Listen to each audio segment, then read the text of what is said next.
اور یہ کافر لوگ کہتے ہیں کہ ان پر ہمارے فرمائش معجزوں میں سے کوئی معجزہ ان کے رب کے طرف سے کیوں نہیں نازل کیا گیا؟ اس طریقے سے سوال کرتے ہیں کفار لوگ پیغمبروں سے۔ آپ کہہ دیجئے کہ واقعہ اللہ تعالیٰ جن کو چاہے گمراہ کر دیتے ہیں، اور جو شخص ان کی طرف متوجہ ہوتا ہے اس کو اپنی طرف سے ہدایت کر دیتے ہیں۔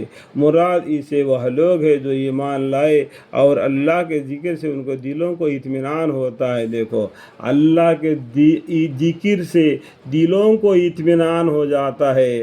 اللہ کا ذکر ہمیشہ کرتے رہنا۔ اللہ کا ذکر کرنے والا زندہ ہے، اس کا دل زندہ رہتا ہے، اس کا دل کو اطمینان پہنچتا ہے۔ دیکھا، وہ لوگ ہیں جو ایمان لائے اور اللہ کے ذکر سے ان کے دلوں کو اطمینان ہوتا ہے۔ الحمدللہ، خوب سن لو کہ اللہ کے ذکر سے دلوں کو اطمینان ہوتا ہے۔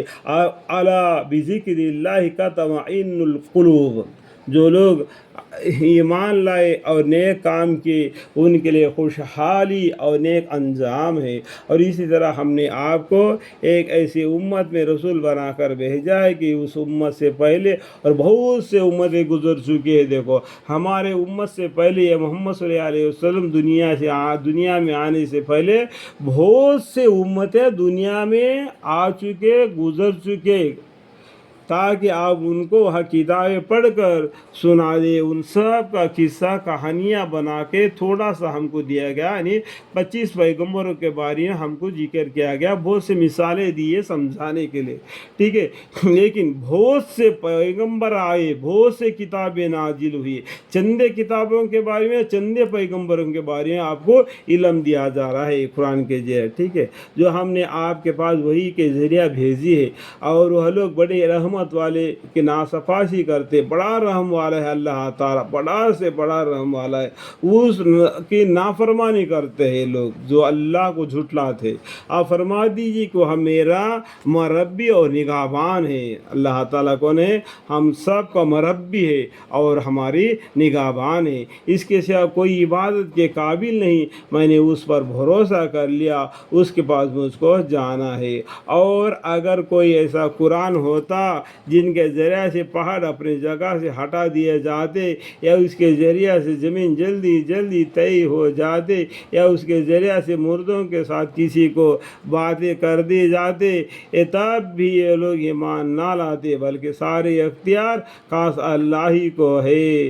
کیا یہ سن کر پھر بھی ایمان والوں کو اس بات میں دلجوئی نہیں ہوئی کہ اگر خدا تعالیٰ چاہتا تو تمام دنیا بھر کے آدمیوں کو ہدایت کر دیتا؟ یہ مکہ کے کافر تو ہمیشہ آئے دن اس حالت میں رہتے ہیں کہ ان کے بدکرداریوں کے سبب ان پر کوئی نہ کوئی حادث پڑتا رہتا ہے، یا ان کی بستی کے قریب نازل ہوتا رہتا ہے، یہاں تک کہ اللہ تعالیٰ کا وعدہ آ جائے گا، یعنی اللہ تعالیٰ کا وعدہ یعنی قیامت آ جائے گا، یا تو اللہ تعالیٰ کی طرف سے ایک جھونکا عذاب کا آ جائے گا تو بالکل ٹلے گا نہیں، وہ تب بھاگنے لگیں گے، تو بھاگنا کوئی فائدہ نہیں ہوگا۔ لیکن اللہ تعالیٰ وعدہ خلافی نہیں کرتے، اور بہت سے پیغمبروں کے ساتھ جو آپ کے قبل ہو چکے ہیں، یعنی ہمارے پیغمبر آنے سے پہلے بہت سے پیغمبر دنیا میں آئے، ان سب کے لوگوں نے جھٹلایا، تو ان پر وہ لوگ صبر ہی کہتے، آپ کے قبل ہو چکے ہیں، استضاء ہو چکا ہے، ان کے بارے میں بھی یہ لوگ نافرمانی کہتے۔ پھر اللہ تعالیٰ نے کو یہاں پر دیکھو میں بول دیا، میں انگلی دکھا کے بتا رہا ہوں، میں بول دیا، میں کا مطلب کیا ہوتا ہے؟ اللہ، ٹھیک ہے۔ تو آپ یہ آیتوں کے ذریعے سے ہم اندازہ لگانا ہے کہ اس کا مطلب کیا ہو سکتا ہے۔ میں کا مطلب کیا ہے؟ پھر میں ان کافروں کو مہلت دیتا رہا، تو مطلب کیا ہے؟ میں کا مطلب اللہ، پھر اللہ تعالیٰ نے ان کافروں کو مہلت دیتا رہا، پھر میں یعنی اللہ تعالیٰ نے ان پر دار و غیر کی، سو میرا یعنی اللہ کا سزا کس طرح کی تھی، اللہ تعالیٰ ان کو سزا دے دیا۔ تو آپ لوگوں کو کیا ہے، قرآن کریم کو پڑھتے وقت عربی الفاظ کو پڑھتے ہیں نا، اس میں معنی سے آپ کو معلوم ہو جائے کہ حرف کے یہ آیت کے ذریعے سے اس کا معنی کیا ہے۔ اس طریقے سے اللہ نے دیکھو اور میں کا معنی میں بتا دیا، اور بھی پیغمبر صلی اللہ علیہ وسلم کو انڈائریکٹ میں بہت سی جگہ پر الگ الگ انداز سے الگ الگ نام سے اللہ تعالیٰ نے ان کو بلایا، ٹھیک ہے۔